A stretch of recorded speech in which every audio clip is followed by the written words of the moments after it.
bagi video untuk kamu dengar, iaitu video berkaitan dengan kertas penerangan 2 yang dimasukkan dengan apa itu kerja berpasukan. Okey, sebelum tu saya bagi tahu kerja berpasukan ni kamu tahu bila sebut pasukan ia adalah satu kumpulan. Bila sebut berkaitan dengan kumpulan dia mesti lebih, yang ada dalam kumpulan tu mesti lebih daripada satu orang, mungkin 3, mungkin 4, mungkin 5 atau mungkin lebih lagi. Jadi kerja berpasukan ni adalah bermaksud ataupun kerja berkumpulan ni adalah bermaksud bekerja dalam satu kumpulan ataupun bekerjasama dengan individu lain untuk kita mencapai matlamat atau visi sesuatu projek ataupun sesuatu organisasi. Okey. Okey, hari ini saya akan bincangkan iaitu kertas tugasan. Hari itu saya dah bentangkan ataupun dah share berkongsi berkaitan dengan kertas penerangan. Hari ini adalah kertas tugasan.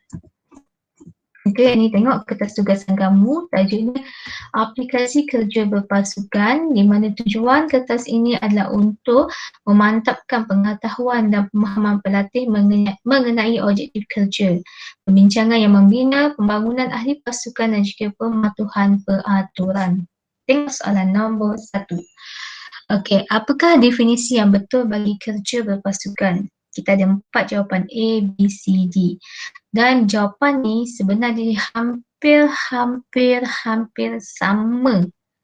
Tapi kamu kena pilih jawapan yang paling tepat dan betul. Kita tengok A. Kerja berpasukan ialah proses bekerja secara bekerjasama dengan sekumpulan orang untuk mencapai matlamat.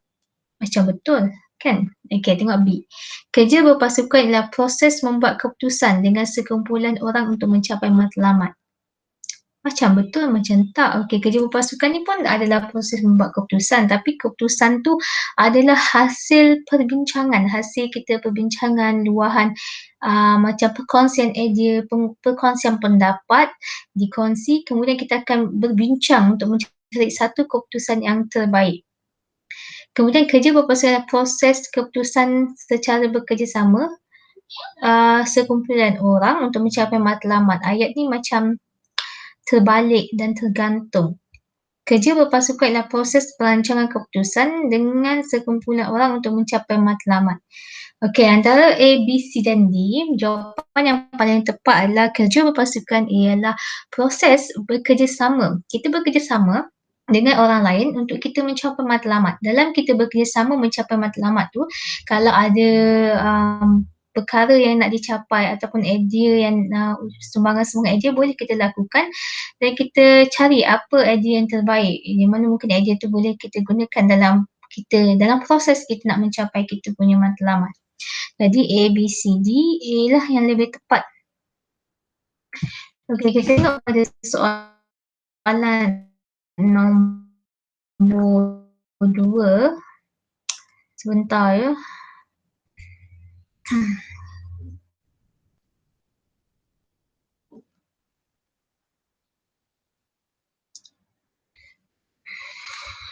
Sebentar.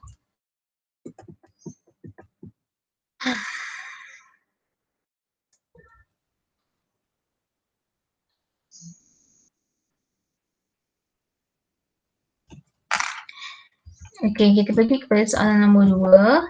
Okey, antara pernyataan berikut yang manakah salah mengenai proses kerja berpasukan? Okey, antara yang berikut yang manakah salah mengenai proses kerja berpasukan? Kita tengok A. Mempelajari kepentingan dokumentasi, proses dan hasil. B. Mempelajari kepentingan komunikasi antara individu. C. Mempelajari kepentingan perbincangan persetujuan terhadap proses berpasukan. D. Mempelajari persediaan untuk aktiviti pasukan, kemudian merenung keputusan dan menilai prestasi keputusan.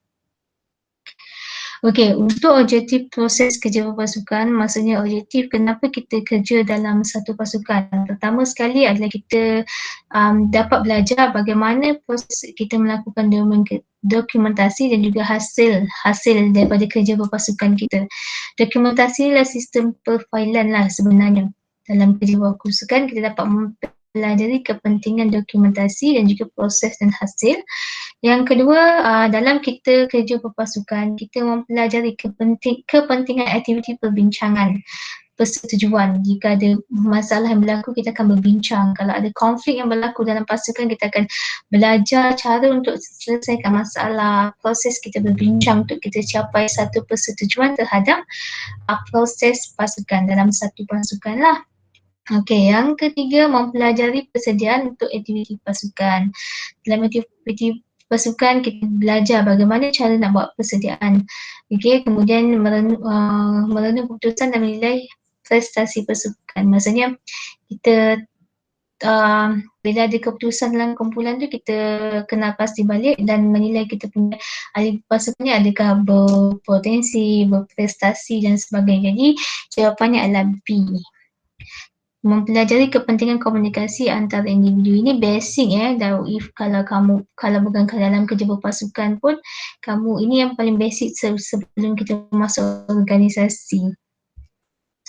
Okey, yang ketiga, apakah kelebihan dalam kerja berpasukan? Okey, sebelum ni dah belajar kelebihan kerja berpasukan. Pertama sekali, accountability. Accountability lah tanggungjawab. Setiap individu dalam pasukan tu tahu dia punya tanggungjawab. Yang kedua, penyelesaian yang kreatif. Bila berlakunya masalah ataupun berlakunya konflik, ahli-ahli dalam pasukan tu boleh bagi sebanyak mana idea ataupun penyelesaian. Dia banyak dalam penyelesaian, jadi itu kategori penyelesaian yang kreatif. Dalam banyak-banyak tu, kita akan pilih yang terbaik untuk kita selesaikan kita punya masalah. Kemudian motivasi dan sokongan. Motivasi ni dalam pasukan mungkin ada orang yang lemah, mungkin ada orang yang mahir. Jadi orang yang lemah ni bila dia nampak ada pasukan dia buat kerja dengan sangat mahir, dengan sangat teliti, dengan sangat tekun, jadi dia pun secara tak langsung termotivasi. Dan bagi pekerja yang mahir ni, dia boleh bimbinglah pasukan yang lemah ni untuk sama-sama melaksanakan kerja, untuk sama-sama walaupun tak pandai, untuk sama-sama kita belajar dan secara tak langsung akan macam tahulah benda yang ingin dilakukan. Contohnya saya dah bagikan sebelum ni dalam kertas penerangan 2, kamu tengok saja video ni. Jawapannya 1, 2, 4. B, bola. 3, B, bola. Okey, betul. Okey, 4. Apakah kegunaan kerja berpasukan? Sebab apa kerja berpasukan ni penting dalam organisasi? Satu, mestilah untuk kita meningkatkan kejayaan. Di mana kerja berpasukan ni tujuan utama untuk kita matlamat. Sebab apa dalam organisasi untuk kita capai matlamat? Bila kita buat satu matlamat itu mesti dicapai untuk dia menentukan kejayaan dalam organisasi lah. Makin banyak matlamat dicapai, maksud projek ni semua jalan. Okey. Maksudnya semakin majulah organisasi itu. Okey, kedua, meningkatkan keuntungan secara keseluruhan. Ya, betul. Bila ada kejayaan, mesti ada keuntungan, betul tak? Dan ketiga, meningkatkan dan menambah baik kualiti. Menambah baik kualiti apa? Jawapan nombor 3 ni tak lengkap. Okey, yang keempat, meningkatkan kepuasan pelanggan dan nilai pemegang saham. Okey, jawapannya adalah jawapannya mesti adalah 1, 2, 3. Jadi bila kita kejayaan meningkat, keuntungan syarikat meningkat, secara tak langsung akan meningkatkan kepuasan pelanggan dan juga nilai pemegang saham. Jadi jawapan yang paling tepat di sini adalah 1 dan juga 2. 1 dan juga 2. 1, 4 pun tepat juga, tetapi yang paling tepat dalam kerja berpasukan organisasi ni untuk meningkatkan kejayaan, meningkatkan keuntungan syarikat. Bila berlaku konflik, individu dalam tu mesti tahu cara untuk mengatasi konflik tersebut. Bila berlaku salah faham, kita tahu cara untuk mengatasi salah faham tersebut supaya matlamat tidak jejas dan boleh mengejar tarikh akhir. Apakah elemen yang memastikan keberkesanan kerja berpasukan? Okey, elemen yang untuk memastikan keberkesanan adalah menyumbang, menyelaras dan juga bekerjasama. 2, 3, 4. Kalau tak percaya, semak balik kertas penerangan ataupun pembentangan yang saya dah buat sebelum ini. Okey, yang keenam, apakah elemen untuk memastikan sumbangan dalam kerja berpasukan? Apakah elemen yang penting untuk kita memastikan keberkesanan dalam ahli berpasukan? Okey, pertama sekali, kita kena mendengar ahli lain dalam pasukan. Maksudnya kita dengar pendapat mereka. Bila ada, maksudnya ketidakpuasan hati, ada berlaku konflik, pekerja akan meluahkan. Jadi sebagai penyelia ataupun ahli dalam pasukan tu, kita akan cuba untuk membantukan masalah. Sebab apa benda ni penting? Sebab dalam pasukan kita kena bekerjasama. Bila macam kita tak boleh nak, maksudnya kita mungkin tak kisah, tak dengar luahan hatinya ataupun dia ada masalah, kita tak cuba untuk solve kan, jadi dia akan mengganggu kerjasama dalam pasukan tersebut. Bila kerjasama terganggu, banyak kerja lain yang akan tertunggak, apa ni orang kata, tak dapat selesai lah sebab stuck dekat satu tempat. Jadi akhirnya kerja tak dapat diselesaikan dalam satu tempoh yang ditetapkan dan matlamat gagal untuk dicapai. Okey, menyediakan tugasan individu, ini tugas penyelia, sediakan tugas untuk ahlinya, menyertai masyarakat pasukan sebagai rakan sebaya. Okey, jawapannya 2, 3 dan 4. Okey, kita lihat soalan nombor 7. Apakah elemen memastikan penyelarasan dalam kerja berpasukan? Apakah elemen yang penting untuk kita pastikan untuk selaraskan sesuatu, untuk dapat benda terfungsi dan dapat mengejar matlamat, mesti kita ada tarikh akhir. Bila kita ada tarikh akhir, kita tahu dalam tempoh-tempoh tertentu, bila mungkin masa akhir ataupun tarikh akhir, benda tu mesti disiapkan. Jadi dia orang akan buat perancangan. Okey, kemudian yang kedua, merancang mesyuarat pasukan. Mesyuarat ni penting untuk kita mungkin bagi feedback apa yang dah siap, apa yang kita kena buat. Untuk masa mesyuarat, kita dah ada perancangan, kita bentangkan dalam pasukan, dan mungkin kalau ada penambahbaikan yang boleh dilakukan. Okey, yang ketiga, menyediakan tugasan individu ni pun penting. Okey, ni dah termasuk dalam perancangan lah. Okey, mengambil sebahagian pekerja dalam mesyuarat berpasukan, mengambil bahagian sebagai pekerja. Kenapa sebagai pekerja bukannya sebagai rakan sebaya ke? Okey, jawapannya 1, 2 dan 3. Okey, apakah elemen untuk memastikan kerjasama dalam kerja berpasukan? Untuk memastikan kerjasama dalam kerja berpasukan, benda yang paling penting sekali lah merenung kembali secara berkala proses pasukan yang menyesuaikan dengan tugasan projek. Ini maksudnya kita ada projek. Okey, dalam projek kita yang saya dah bagi tahu lah sebelum ni, macam projek buat onde-onde kan. Okey, kamu dah tahu kamu nak hasilkan onde-onde, dah dia bagi tempoh masa selama 4 jam. Dalam 4 jam tu kamu dah sempat apa kerja minggu yang kamu buat, apa setiap masa tu kamu dah rancang dah apa yang kamu nak buat sampai akhir masa onde-onde dah siap. Okey, jadi memilih idea dan mencipta idea baru berkesan cakap sebagai memilih idea atau mencipta idea baru dengan berkesan sebagai satu pasukan ni pun betul. Jawapannya 2, 3 dan 4. Mengapakah organisasi perlu menetapkan sasaran mereka tersendiri? Kenapa syarikat ataupun organisasi mesti ada dia punya sasaran? Sebab apa?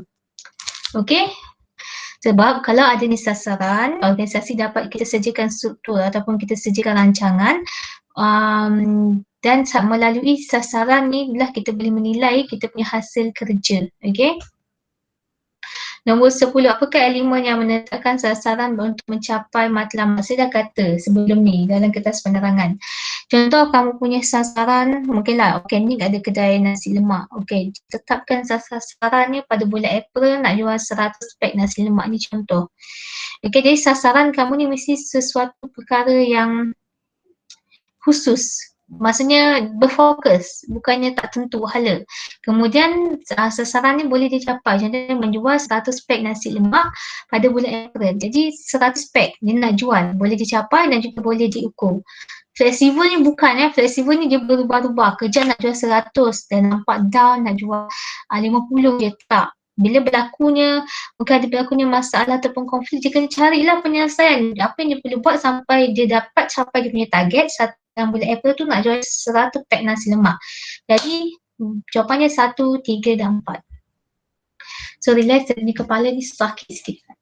Apa makah maksud kemahiran komunikasi? Komunikasi ni, bila saya dah beritahu, komunikasi lah proses penyampaian maklumat dari satu individu kepada individu lain. Bila komunikasi yang berkesan ni, orang yang dapat maklumat tu dia boleh proses dan juga jana maklumat tu, bermaksud komunikasi tu adalah komunikasi yang berkesan. Jadi apakah maksud kemahiran komunikasi ni? Tanya kemahiran.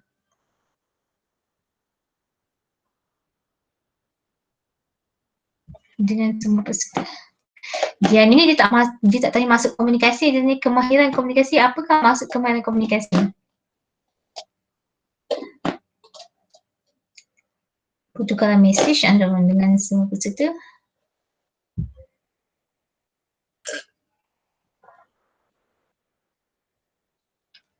Pelajar yang lebih tepat